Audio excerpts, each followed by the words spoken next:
has been on this show many, many times, but never under the banner of Baseball 2020, like we've got it going right now. But longtime video coordinator, 19 years now out there with the Colorado Rockies, who I might add, are off to a great start. Jonesy, good to talk to you, man. How's life treating you in this rather crazy 2020? I know. It's like every day of 2020 is just to, be ready for anything and just roll with the punches and hope you get through the day, essentially. So kind of what we're doing, and we've won some games so far. Yeah, that's a good combination. That makes life really good for everybody concerned. How is it affected? How are these new rules? And we're not in a bubble and anything, but you're not just coming and going like you used to do back in the day. No, I mean, it's pretty much unrecognizable from years past. I mean, every day you got to wake up, fill out your self-screening app, take your temperature. They screen you at the field. Every other day you're having a COVID test before you walk in the door. Inside, you always, everyone's got a mask. They're limiting the number of people in a room. You can only have 4 or 5 people in the weight room at a time, training room, things like that. If you have a meeting, you're supposed to do it outside in the stands. So everything has changed. And another thing that changes is the guys can't even use communal video computers like they used to in the past. We'd have player stations. They could come watch their at-bats, watch the opponent, but they can't use those. They have to use their own devices. So that's just kind of changed the workflow a little bit. And so, yeah, it's a lot different. Guys are already getting in trouble for high-fiving and things like that. And now there's COVID monitors to make sure everyone's following the regulations. And I think they're going to plant them inside the hotels on the road, and just to make sure everyone is following the guidelines so there's no more outbreaks and they can get the season finished. That in itself is hard to envision. And I guess compliance officers, for lack of a better word, are now going to be part and parcel, I guess, of teams that they're going to report who's doing what and who's not doing what. I guess that's a good way to get it done, I suppose. But what a difference in the free and easy life of a Major League Baseball player. Yeah, I mean, these guys are routine-oriented, and this is kind of, they're setting their ways on what they like to do. When they can't even get to the ballpark as early as they used to in the past, they're restricting on how early they can get here to keep them from being here in close quarters as much as possible. So, yeah, it's quite an adjustment for everyone. And, luckily our guys have just, focused on what they can do and just going out there and playing. I got to bring it up to a personal level, and I've known you since you were a little guy running around the neighborhood back in the day. But you're a family guy now, and you've seen players opt to not play. You've seen players decide to leave when the season began. Did the, for lack of a better word, risk that you would be taking, especially when you're around these guys, did that cross your mind? I mean, sure, it crossed my mind. I think it probably crossed everyone's mind. But, I mean, honestly, outside of being at home, the way the protocols are now and the way the team and the training staff and the doctors and, just the organization has kind of set it up, once you're here, you're about as safe as possible. So, safer here than going to the grocery store or going anywhere out in public because, everyone here is being tested. Everyone here is following the guidelines. So, I mean, one-to-one – at first, you're kind of hard to picture it working out, but I couldn't be more impressed with the way the operation's gone, and so no worries at this time. And the plane ride, the buses. The only time I was uneasy was in Texas. We were playing the Rangers, and just at the hotel was just getting in the elevator, and there was some other people that would come in that weren't a part of our kind of protected group. That's the only time I felt a little bit. But being at the ballpark, yeah, it's not been a problem. And you kind of jumped to the next question I had. Does the stress increase a little because of road trips, or is it even more confined on the road than it is maybe at home? I mean, I think it goes both ways. When you're at home, everyone leaves and goes home, goes to their families, or a lot of guys, since it's such a short season, are just staying in the hotel. But on the road, you're kind of confined to, they got pretty strict protocols. You can't eat at the hotel restaurants. You can't eat in public places. If you need to get anything, you got to get it, you can get some food brought in. delivery. You can, get some takeout if you want to grab a Starbucks or something. But, the team's done a good job of, having all our meals, just to grab and go, pick it up, take it back to your room. So it's each place is different, but, everyone's doing the best they can to, try to stay safe and not spread this thing. When you see something like has happened with Miami and has happened with the Cardinals, I mean, it affects everybody in the game because I think most people would agree that if it happened in about 2 other spots, maybe around Major League Baseball, that the entire season could be in jeopardy. So you take notice, I guess, huh? Yeah, absolutely. I think, early on, like the testing was, so low on after the initial intake test, like the daily testing was like such a low percentage that I think Miami in particular might have just got a little too comfortable. I mean, but I think that kind of woke everybody up to just kind of how quick this thing can decimate your whole team. And, next thing you know, you're not playing for 8-9 days. So I think everyone's taking it really seriously and knowing our team is taking it like, hey, anything you do could affect all of us. So it's kind of an accountability thing that it's not just about yourself. You're basically affecting everyone and basically everyone else in the league too. What was the overall understanding? And I think I might have misunderstood the role of the alternate training site and the players that are there. I thought that they were there to come up for any reason, injury, COVID, whatever, people quitting, walking off the team. Is that not the case, or is it just there for injury? No, it's there for COVID too, but I think the reason they shut the games down is just because you're getting tested, the mitigation period, you don't know, you want to make sure that you stop the spread any further. So I think the players that are filling in, a lot of those guys are coming in from, the alternate training sites, and so they're using it for that, but I think they have to stop, especially if there's multiple cases, you got to stop the team from, make sure, because you could have the virus, you don't get tested for 2 days, and then the results in another 36 hours. So I think they just did that to, make sure the virus is stopped before they continue playing again. Yeah, and I always thought that was, for lack of a better word, your punishment. If you did get off the rails a little bit, then you would end up having to play a couple of games with less than stellar players, and that would be the punishment you had. But apparently you can have these things postponed, and you never have to get on the field until you guys get healthy again. Yeah, that's like you say, like the Phillies, they didn't even have any outbreaks, and they had to wait almost a week to play to make sure that all their tests came back negative. So I think they're kind of, the league's changing things on the fly and adjusting to just things, how things come up, and how this virus has just been such a challenge for the whole world to figure out. So I think the league's doing the best they can to try to make sure that they stop any outbreaks as fast as possible, and if that means stopping games for a little bit, then they'll do it. We'll get into your role right now and how that's changed a little bit, maybe in terms of the video coordination. But is there any semblance?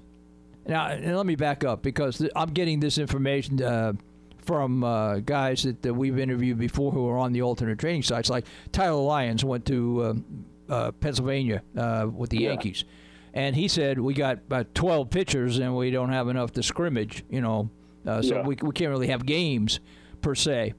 Is that the same way with Colorado? And if that's the case, is there any video responsibility there, or what would you actually put on video? So what our guys are doing, they were going to go to Albuquerque and have their alternate site there, but Albuquerque has a 14-day quarantine for anyone that comes in, so they weren't able to do that.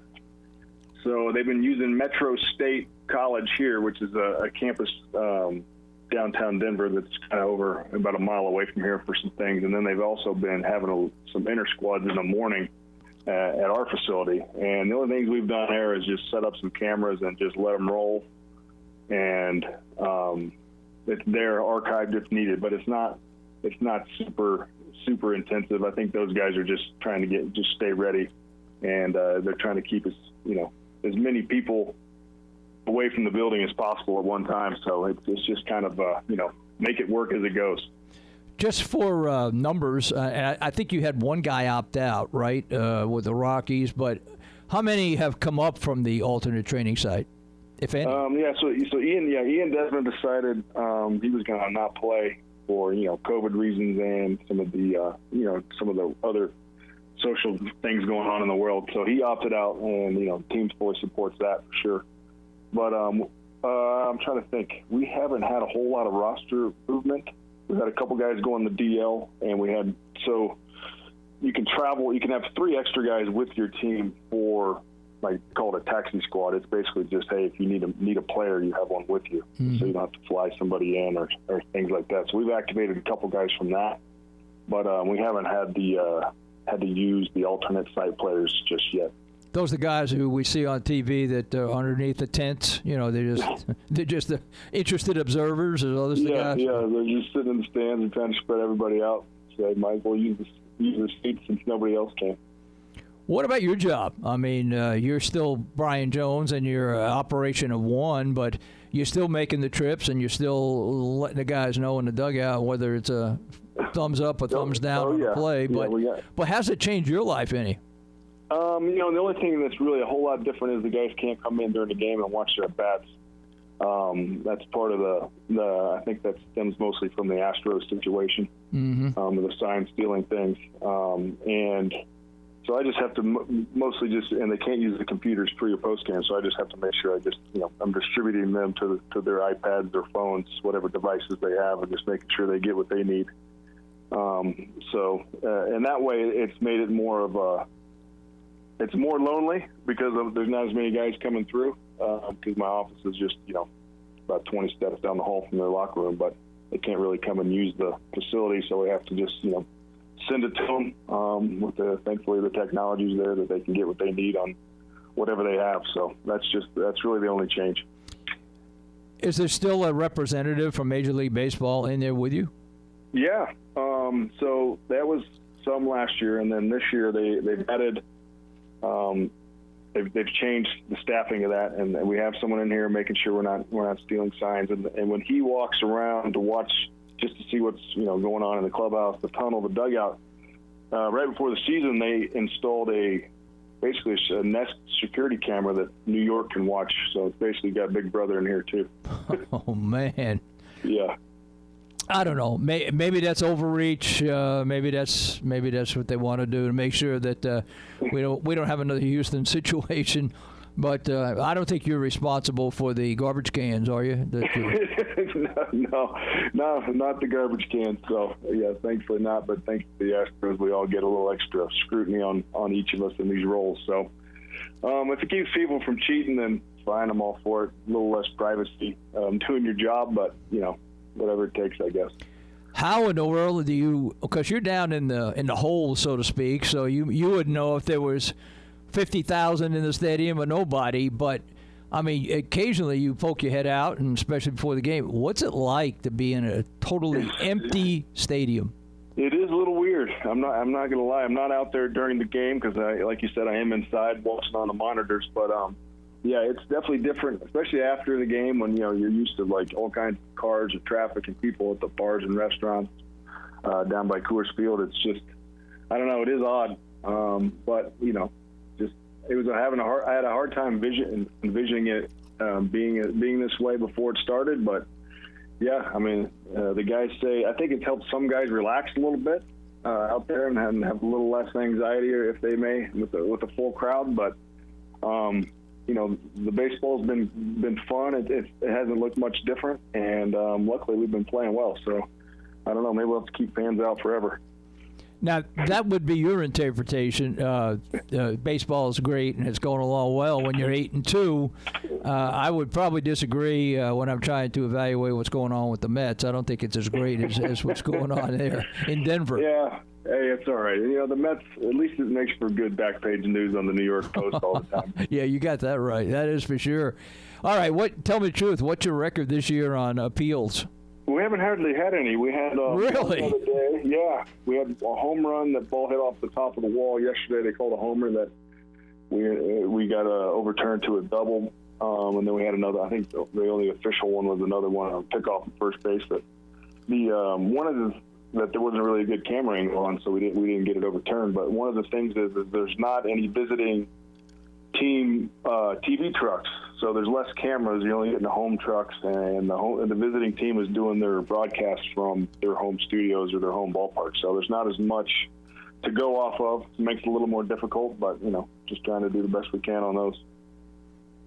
You mentioned that, and are you part and parcel of that? I mean, you're not part of the broadcast system per se, but everybody has to supply the home video feed, correct? So the guys Correct. back in their own city can take that feed off a monitor and try to make it sound like they're there, I guess. Yeah, so we have like our home, like our replay for the instant replay calls are all the cameras are coming in from the TV truck, and usually it's both trucks, so you have 12 to 15 angles, but right now we're sitting at about 8 or 9. So, but they're sending all those feeds back to each club's home city for the home broadcasters or the away broadcasters, so they can, from what I've heard, most of the guys have done a pretty good job. So you wouldn't even know they weren't even here. Hey, Brian, Patrick Wheeler here. Kind of just to feed off of that, from your opinion, what has been your overall view and what you've heard from just how the production has been? Because I know from watching it from a TV side with different broadcasts, there's been times where it's like, wow, this feels pretty natural, and then occasionally it's like, that's not exactly what we thought it was going to be. Have you had a pretty good response from everything from what you've seen of how the production has looked? Yeah, I mean, obviously it's a little bit less because you don't have as many staff on site, so you're not going to get what you normally would. But I don't think anyone expected that. I think it was just like, hey, this is baseball in 2020. We're lucky to be playing. Let's just make the best of it. I don't think anyone's expectations are to match what it normally is. So I think it's been fine. As you look at your start 8-2.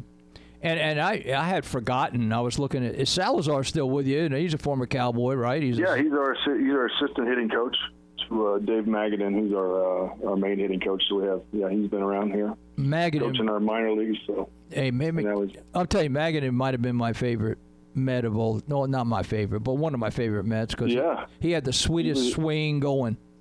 Yeah, he was good. He had a nice little career with the Mets. Really good career at Alabama. Yeah. He sure did. As you look at things as we are right now, I mean, you've adjusted to it well. Tell me there's no truth to the rumor that your dad has a cardboard cutout behind behind the home plate. I'm sure he would if they weren't. All we have is former players back there. Oh, I see. We were in Texas and we were in Oakland, and I think you could pay to have your cutout back there. So if that was the case here, I think that he would definitely be back there. Yeah, I mean, I heard a rumor. I just didn't want to spread the rumor without having you tell me that your dad wasn't out behind, but obviously he can't be back. No, there's a couple. I saw a couple holiday ones though. He's creeping back there. He's sitting there in the really cardboard cutout. Yeah. You know what? You can't ever tell who's behind there. That's for sure. As you look at you've had a great career there, and things have gone well for you. And we talk about all the fancy bells and whistles all the time, so we're not going to get into that this time around. But, how far down the road is your field, technologically speaking, from the day you walked in there in 2002? Well, what I remember when I'm just looking back, all I can envision is a bunch of VHS tapes and VCRs back then, and that's kind of what our database was. So, I mean, now it's, you're getting 10 camera angles of archived footage. You're getting high-speed cameras of, 1,000 frames per second on certain different angles. So, sending video out to people's phones as soon as the game's over. Yeah, it's come a long way. I just remember, Todd Helton sitting down and watching a highlight video and having to, fast forward his tape to September from 1999. So... It's a long ways from that, which is very good. I'm not going to embarrass you, but I think everybody's kind of caught up with you because you were on that cutting edge of getting video to players and on their phones and on their devices where they could see what happened within an hour, maybe after the game is over, maybe even less than that. So I assume everything's been pushed up, right? You can do it within minutes now. Is that right? Oh yeah, for sure. I mean, most of the time we can get the guys, see all their at bats or see their pitching appearances within 5-10 minutes after the game. They could have 2-3 angles of every pitch that they want to see. So they can get it quickly right away. I wish I was on the development side of that technology. Would have actually been on the Apple side. I remember when we were pushing video out to those original iPods. How much I wish that the screen was bigger. I wish I would have been able to do that instead of this side, but that's all right. Hey, Brian, are we going to see robot umpires in Major League Baseball before too long? I think so.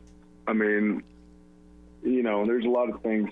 I think the technology is there to do it now, and I'd say within 2-3 years you'll probably see robo umps. I never thought we'd see a runner on second base to start extra innings. Oh my good! Don't start me there. I mean, let's not even go there. And you want to end this? You want to end this visit on a bad note, right there?